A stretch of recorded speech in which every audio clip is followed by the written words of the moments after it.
6 তারিখ সকালে এই মেয়েটি একটি চঞ্চল মেয়ে, সে এলাকায় ঘুরে বেড়ায়, সকলে তাকে আদর করে, সবারই সে একজন প্রিয় শিশু।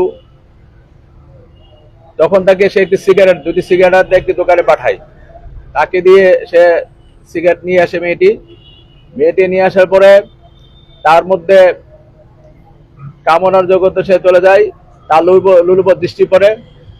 মেয়েটিকে সে দরজা আটকে তার নিজ বসত ঘরে, তার স্ত্রী আগে থেকে তার বাপের বাড়ি চলে গিয়েছিল, দরজা লাগিয়ে তাকে ধর্ষণ করে।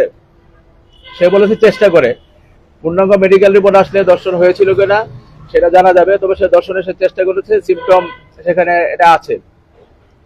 যখন শিশুটি এক পর্যায়ে অজ্ঞান হয়ে যায়, তখন সে তাকে গলা টিপে হত্যা করে।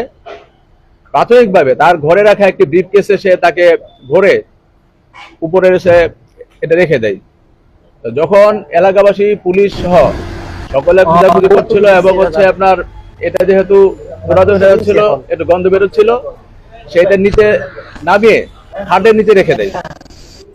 তো ওখান থেকে যখন গন্ধ বের হয়, সকলে খোঁজাখুঁজি করে, সে তখন পাশে নুরুল হকের বাড়ির সামনে কি ডোবা রয়েছে, এই ডোবাতে ফেলে গুম করার চেষ্টা করে। যেহেতু লাশটি না ডোবার কারণে ডোবার পাশে রেখে সে চলে যায়।